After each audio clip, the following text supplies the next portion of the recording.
पुणे मुंबईला करता येईनो दिदींनो, शाळेमध्ये जाताला जा नाही तर जाऊ नका, कॉलेजाला जाताला जा नाही तर जाऊ नका, जॉब नोकरी पुणे मुंबईला करता आली करा नाही तर करू नका, पण बसलेल्या बापाची मान या समाजामध्ये खाली होईल असं कधी पाऊल टाकू नका.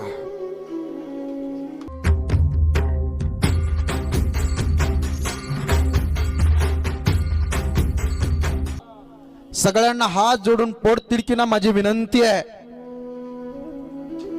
जीवनामध्ये जन्म देणाऱ्या मायबापाची सेवा करा गड्या. साहेब, ज्याला हात नाही त्याला विचारो हाताचं दुःख काय, ज्याला पाय नाही त्याला विचारो पायाचं दुःख काय, ज्याला डोळे नाहीत त्याला विचारो डोळ्याचं दुःख काय, आणि ज्याच्या जीवनात आई निघून गेली आणि ज्याच्या जीवनात ईश्वरा समान बाप निघून गेला त्यांना विचारो आई बापाचं दुःख काय. आज या शिंदे परिवाराला विचारा बाबा गेल्यानंतर काय. आज जर त्यांच्या मुली घरामध्ये गेल्यात तर घरामध्ये गेल्यानंतर फुटूकडे पाहिलं की टचकन डोळ्यात पाणी येतं. देवा पांडुरंगा, काय अपराध देत रे देवा, एवढ्या लवकर आमच्या बाबाला घेऊन गेलास देवा, काही चुकलं देवा आमचं. घराकडे आलं, घराच्या समोरची तुळस पाहिली, देवाच्या देवघरातला दिवा पाहिला, काकाकडे पाहिलं तर आज बाबा दिसतेत प्रत्येकामध्ये. फेटा बांधल्यासारखा बाबासारखा चेहरा जर दिसला तर फेटा बांधलेलं व्यक्तिमत्व टचकन पाहिलं की त्यांना आमचा बाप त्यांच्या मध्ये दिसतो गड्या, बाबा दिसतात. अरे ढगाआड गेलेला सूर्य तुम्हाला दिसेल मंडळी, एकदा मातीच्या आड गेलेला बाप आणि मातीच्या आड गेलेली आई पुन्हा दिसणार नाही गड्या राजांनो. तुम्ही सगळे रडाल जाता जाता, ताई तुमच्या डोळ्यात पाणी येईल.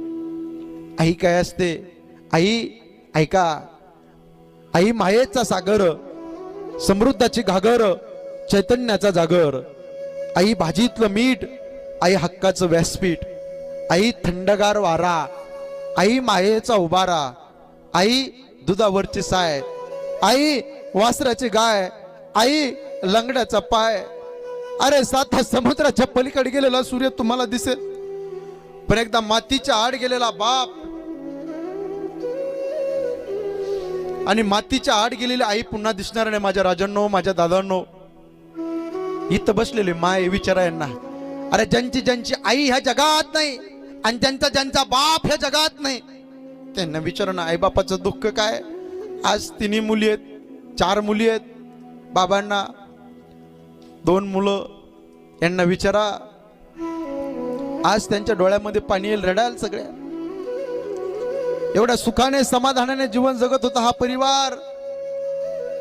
आज पारुबाई तुकाराम नेवे, झुंबरबाई निवृत्ती दरेकर, सुमनबाई चबुराव तांबे, अनिता सुभाष कानडे, वंदना दत्तात्रय साळुंके.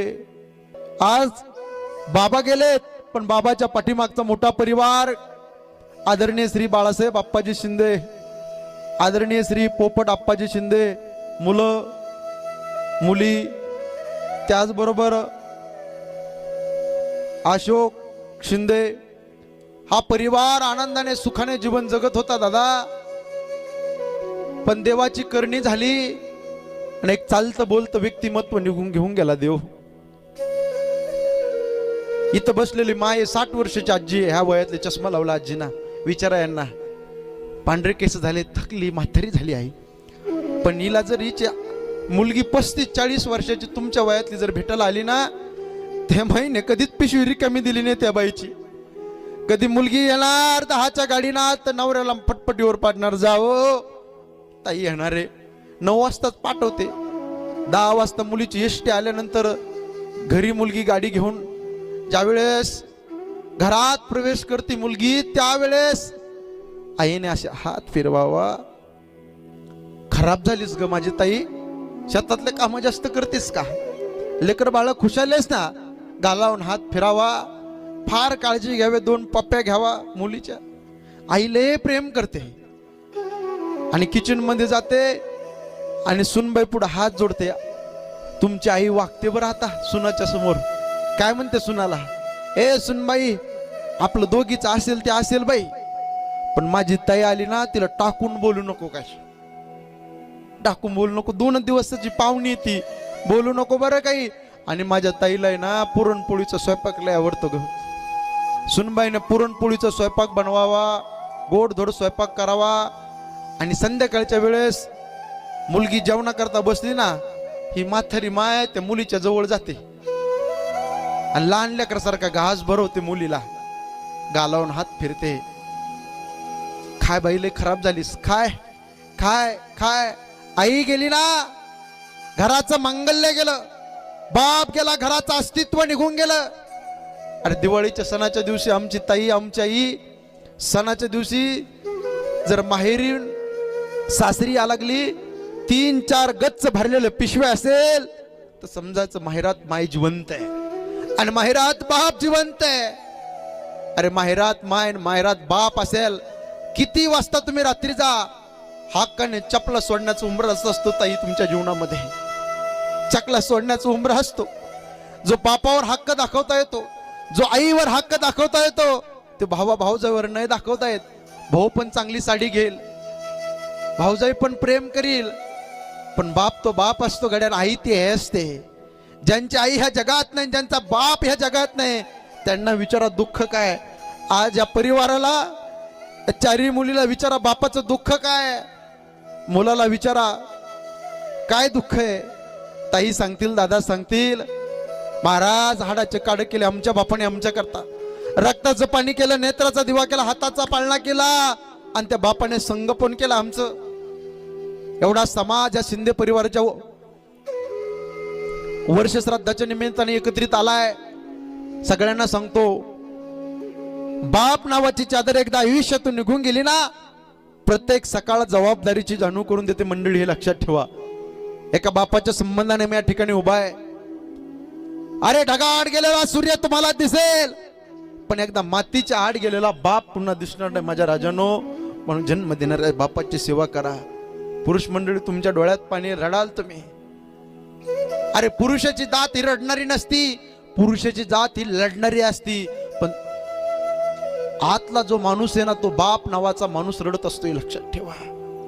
बाप रडतो, बाप, पुरुष नाही, बाप रडतो, बाप. आज बाप गेलाय, या परिवारातला विचारा किती दुःख आहे, डोळ्यात पाणी रडाल सगळे.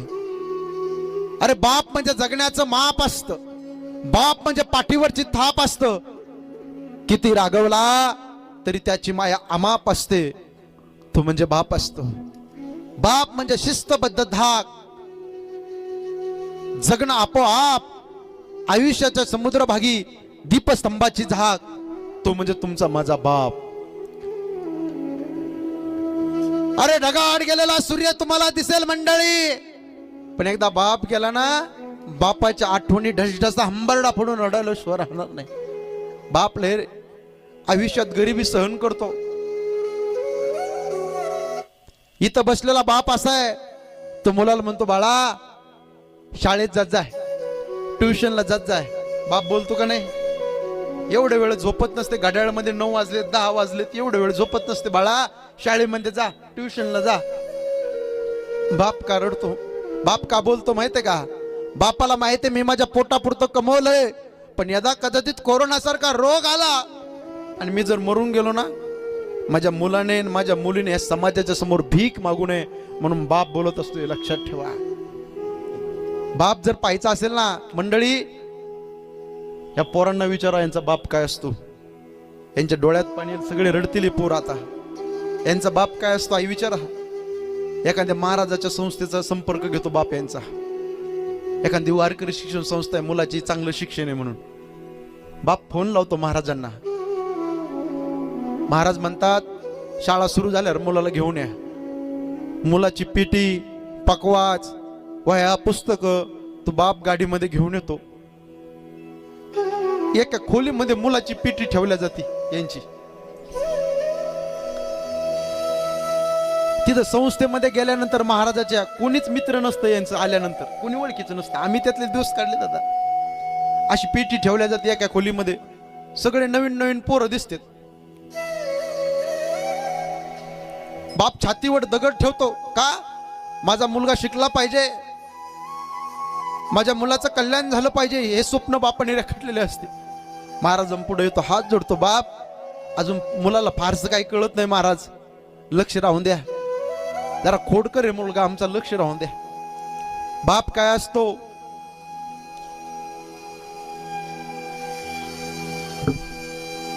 ज्या दिवशी बाप दिवाळीच्या सणाच्या दिवशी भेटण्याकरता येतो ना मुलाला, त्या दिवशी फरसन घेऊन येतो, लाडू करंजे घेऊन येतो यांचा बाप. आल्याच्या नंतर मुलाला देतो, पैसे देतो, 100 200 500 देतो आणि बाप निघतो. आई ऐका, मोत्यासारखे अश्रू बापाच्या डोळ्यामध्ये तरंगलेले असतात. बाप यांच्या देखत कधीच रडत नाही रडत बाप. बाप मुला देखत का रडत नाही का महाराजाच्या संस्थेत तिथं मुलगा राहणार नाही याचे देखत रडलो तो. बाप रडत नाही. बाप बस स्टँडवर जातो, बस स्टँडवर जातो एकटाच हंबरडा पुरून गुडाळढोरासारखा मुलगा बाप रडतो. बाप ढसढसा रडतो. मुलाला महाराजाच्या संस्थेत टाकलं, राहतो का नाही का माहित. ढसढसा मुला देखत कधीच रडत नाही, एकटाच गुराढोरासारखा शेतात जातो. मुलाची आठवण आली, मोबाईलवर व्हिडिओ कॉल करतो, ढसढसा रडतो बाप. बापाचं पात्रच असं असतं आहे. बाप फार प्रेम करत असतो, आकाशाच्या उंचीचा बाप असतो. आज या मुलींना विचारा, बाबा निघून गेले, बापाचं जीवन कसं असतं. जन्म झाला मुलीचा तेव्हापासून बापाने